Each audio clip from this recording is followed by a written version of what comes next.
결국 국민연금과 마찬가지로 건강보험 문제 역시 현실을 직시하고 미래 세대에게 어떤 부담을 넘길지 전 사회적 합의가 필요하다고 생각을 합니다.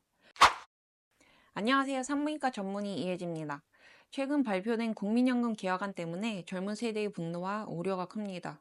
연금 보험료의 상승으로 젊은 세대의 보험료 부담이 올라가고 동시에 기성세대가 더 많이 혜택을 받게 된 거죠. 현재 젊은 세대는 국민연금 고갈로 미래의 연금을 받을 수 있을지도 불분명한데 말이죠. 이 문제는 비단 국민연금 문제만이 아니라고 생각을 합니다. 국민연금뿐만 아니라 건강보험 역시 지금 비슷한 위기에 놓여 있습니다.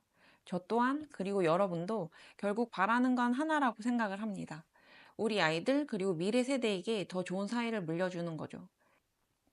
현재 국민연금 개정안은 젊은 세대에게 더 큰 부담을 지우는 기형적 구조입니다. 건강보험 역시 같은 길을 걷고 있습니다. 우리나라는 급격히 고령화되고 있고 의료비 지출은 계속 증가하고 있습니다. 그동안 한국은 의료비 증가를 억제하기 위해서 매우 낮은 건강보험료가 낮은 의료 수가를 유지해왔습니다. 그 결과 한국은 OECD 국가들 중 GDP 대비 의료비 지출이 매우 낮음에도 불구하고 의사 한 명당 환자 수는 가장 많습니다. 이른바 박리담의 구조인 거죠. OECD 국가와 비교를 하면 한국의 제왕절개와 맹장수술과 같은 필수 의료 수가는 독일이나 일본, 미국의 절반에도 미치지 못합니다. 병원은 이렇게 낮은 수가를 환자 수로 채우기 위해 무조건 많은 환자를 치료해야 했습니다. 이는 우리나라의 행위불수가제와 같이 결합되어 의료 의사들은 더 많은 검사나 진료를 하고 싶어 하고 환자들은 필요보다 더 많은 진료나 치료를 받고 싶어 하게 되었습니다. 이는 결국 의료의 과소비, 즉 모랄 해저드 현상을 일으키게 됩니다. 작은 증상에도 병원을 더 자주 방문하고 과잉 검사로 의료비가 더 들어가는 악순환이죠. 정부가 부담하는 의료 비용을 쉽게 말하면 의료수가 곱하기 N수가 됩니다. 고령화 사회로 의료 서비스 요구량이 늘어나니 N수가 증가할 수밖에 없습니다. 정부는 이에 따른 의료비 지출을 막기 위해 의료수가를 수년간 억제함으로써 앞에서 말한 것처럼 현재 필수 의료는 원가 보전이 되지 않습니다. 그래서 생긴 필수 의료 기피 현상을 원가 보전이 아닌 의사 증원에 따른 낙수 효과로 해결하겠다는 정말 놀라운 해결책을 발표했는데요. 최근 발표된 필수 의료 패키지를 보면 정부가 결국 지향하는 의료 시스템 모델은 독일식 총액 계약제 도입이라고 생각을 합니다.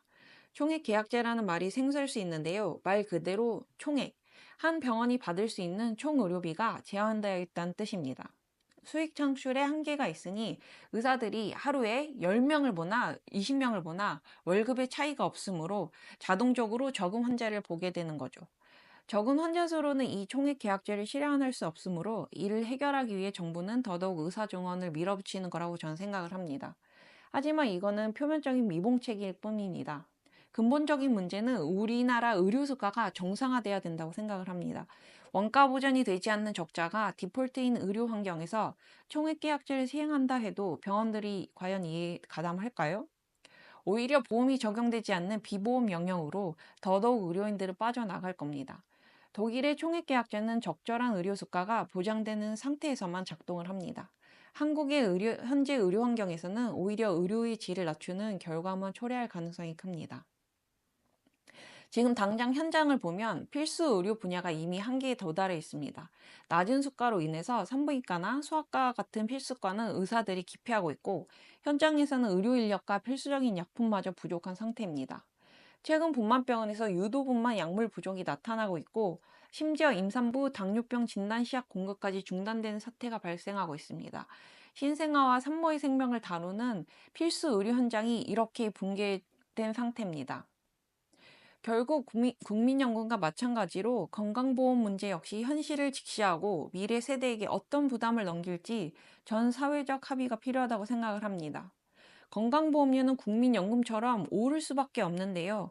이렇게 단순히 건강보험료를 올려 미래 세대에게 막대한 부담을 지우기보다 지금의 기성세대도 조금 더 부담을 나누어야 합니다. 이른바 586 세대가 일정 부분 의료 서비스 이용 제한을 받아들이고 현실적인 건강보험료 인상을 통해 필수 의료 분야의 원가 보전을 가능하게 해야 합니다. 결국 우리 모두가 결국 원하는 건 하나입니다. 우리의 자녀와 미래 세대가 지금보다 더 나은 한국에서 살아가는 것입니다. 더 좋은 미래를 위해 이제 우리 세대가 선택을 해야 될 때라고 생각을 합니다. 어려운 선택일 수 있지만 국민연금과 건강보험 모두 현실을 직시하고 현실적으로 부담을 나눠야 됩니다. 우리의 아이들과 제 조카가 어린이 됐을 때 더 살기 좋아진 나라를 물려줄 수 있도록 우리가 함께 바꿔야 됩니다. 자, 이 영상이 여러분께 조금이나마 도움이 됐다면 구독과 좋아요 부탁드립니다. 여러분의 생각도 댓글로 꼭 남겨주시기 바랍니다. 감사합니다.